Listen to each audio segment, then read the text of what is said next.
fosse assim tão intensa, mas claro que havia muita exigência de todos dos alunos, o professor próprio Tênios, que está ainda hoje aí, está vivo, participando e tal, e enfim, era um grupo muito bacana, muito legal de professores, docentes, professores que participavam, engajados ali, isso, com a instituição, com a docência e com a organização desses certames. Eu me lembro do Salão de Arte Universitária, depois outros salões que a universidade organizou aqui, e algumas outras, o Salão de Pelotas também envolvia muitos professores do Instituto de Arte. O Salão de Pelotas foi durante muito tempo o principal salão assim, de arte do Rio Grande do Sul. E o próprio Museu de Arte do Rio Grande do Sul, que trabalhava, porque muitos professores, naquela época não tinham DE, alguns, como a Madalena Lutzenberger, como a Cristina Balbão, como o próprio Malagoli, passavam a trabalhar no museu. Então o museu, o Margs e o Instituto de Artes tinham uma sintonia, assim, né? Porque muitos professores trabalhavam lá também em tempo parcial, ou, enfim, organizavam algumas exposições lá no espaço do museu. O museu antes era ali na Rua Salgado Filho, na Avenida Salgado Filho. Depois, creio que tem a década de 80, não, 79 ele se mudou lá para a Receita Federal, onde é hoje, né? Mas eu acho que o Instituto, a vida cultural ali no Instituto de Artes sempre foi efervescente, sempre, sabe, foi muito intensa, tanto com as artes visuais como a música e as artes, a arte dramática também. Me lembro que muitos espetáculos eu assisti ali, no auditório, ali no Tasso Correia, do Instituto de Artes. Então, aquele prédio traz assim, boas lembranças. Sempre foi. Eduardo, ele sendo um pouco deslocado do Campo Central, Sim. como é que era a relação de vocês com as coisas que aconteciam aqui no Campo Central? Falasse do Salão do Jovem Artista, né? Salão, a arte universitária. Arte universitária. Arte universitária. E como é que era tudo que acontecia aqui nesse entorno, nesse campo centro? Tu lembra de alguma Sim. tinha o costume de vir? Sim, eu me lembro das exposições que aconteciam aqui nessa sala, algumas nessa sala, outras, eu me lembro até mesmo no hall lá de entrada.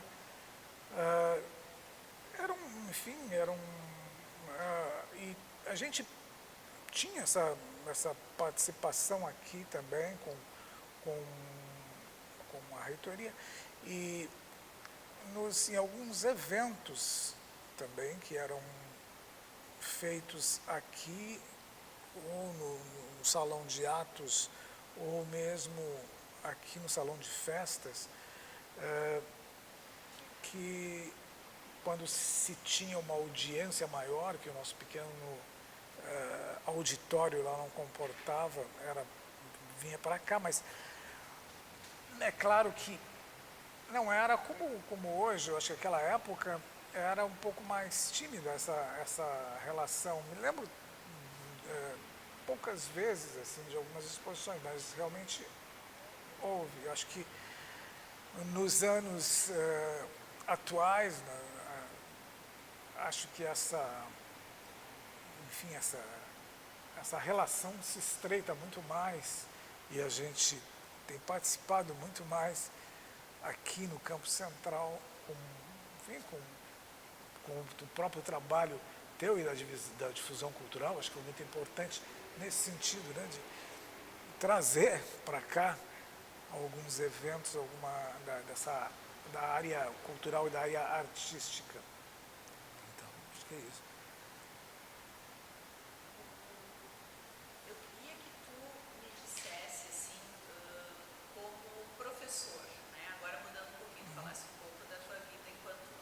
certo. Aham. como professor da universidade. Como é que tu te relacionava com o setor de cultura aqui da universidade? Tu ocupasse algum cargo, tu fosse chefe de departamento, e como é que era, bom, essa tua relação Sim. com esses setores aqui da administração central? Porque o departamento de cultura, ele existe já há muitos anos, né? A gente pesquisando localizou que ele foi criado em 54. Nossa. Como departamento de difusão cultural, ele foi estruturado na gestão do Eljo mesmo, mas Sim. o departamento de cultura ele sempre existiu. Então, tu como chefe de departamento, como é que tu via essa relação da unidade de uma unidade acadêmica com uma esfera aqui da administração central?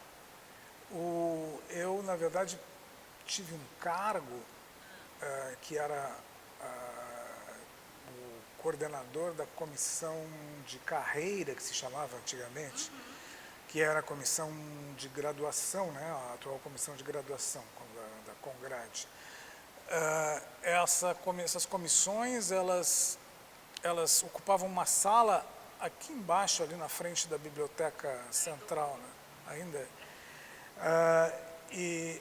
Eu trabalhava ali, trabalhei durante 4 anos ali, na década de 80, 79, 80, foi logo, em 80, foi um pouco mais adiante, foi quando eu voltei do meu mestrado nos Estados Unidos, mas foi aí que eu comecei, porque eu vinha todos os dias aqui, diariamente aqui na reitoria, e aí eu tinha mais esse envolvimento aqui com o campo central, porque como membro da Congrade, como era da arte, à época já era o professor Celso Loureiro Chaves, que era o representante da Câmara. Então a Câmara de Letras e Artes era a música, as artes visuais e a arte dramática, e mais o Instituto de Letras e creio que o Instituto de Letras. E essa Câmara, que era a 4ª Câmara à época, corresponde hoje à Câmara de Letras e Artes, eu integrei como vice do professor Celso Loureiro Chaves. E algumas vezes ocupei o lugar dele, a coordenação da Câmara, da área de artes, e participava, enfim, ativamente das reuniões, chamava-se anteriormente de COSEP, Conselho de Pesquisa, né, Conselho Universitário. Era um órgão que hoje corresponde ao Conselho, né, depois houve uma pequena mudança que mudou de nome, mas enfim, eu participava das reuniões aí que decidiam os rumos da universidade. À época, durante 4 anos, eu participei algumas vezes aí e fui eleito também eu era membro nato, não me lembro do conselho, do COSEP. Então, nesse período, sim, eu tive um grande envolvimento. E tínhamos também uma questão lá, política, porque lá o Instituto sempre teve uma prova específica, desde o tempo do professor Ado Malagoli, quando diretor lá, que como coordenador, não me recordo, mas que havia necessidade de se fazer uma prova específica essa que testava, por assim dizer, habilidade em cerâmica, lá com o professor Corona, em desenho com a professora Alice Soares e tal, e com a pintura também, início de pintura com o professor Malagoli.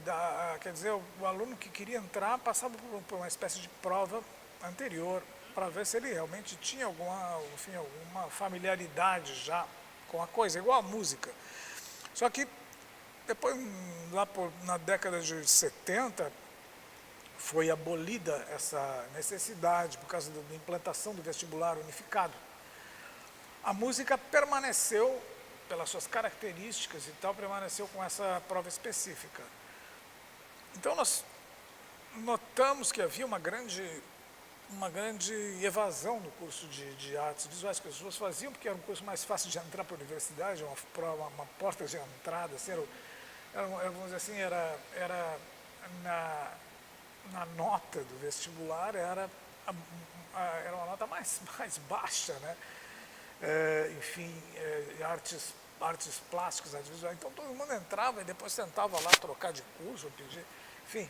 Mas aí nós conseguimos, depois de muita luta aqui no COSEP, junto com o apoio do professor Celso Loureiro Chaves, e também com o apoio da professora Sandra Dani, do teatro, que o COSEP votasse, depois de uma longa batalha, e aprovasse novamente essa prova específica para as artes visuais. Então eu fiquei muito tempo envolvido nessa questão mais política da coisa, e realmente o resultado mostrou que melhorou o nível. Agora há toda uma discussão de volta, porque muitos professores e alunos, principalmente, querem abolir novamente a prova específica. Então é uma discussão lá, atual. Mas o meu envolvimento nessa época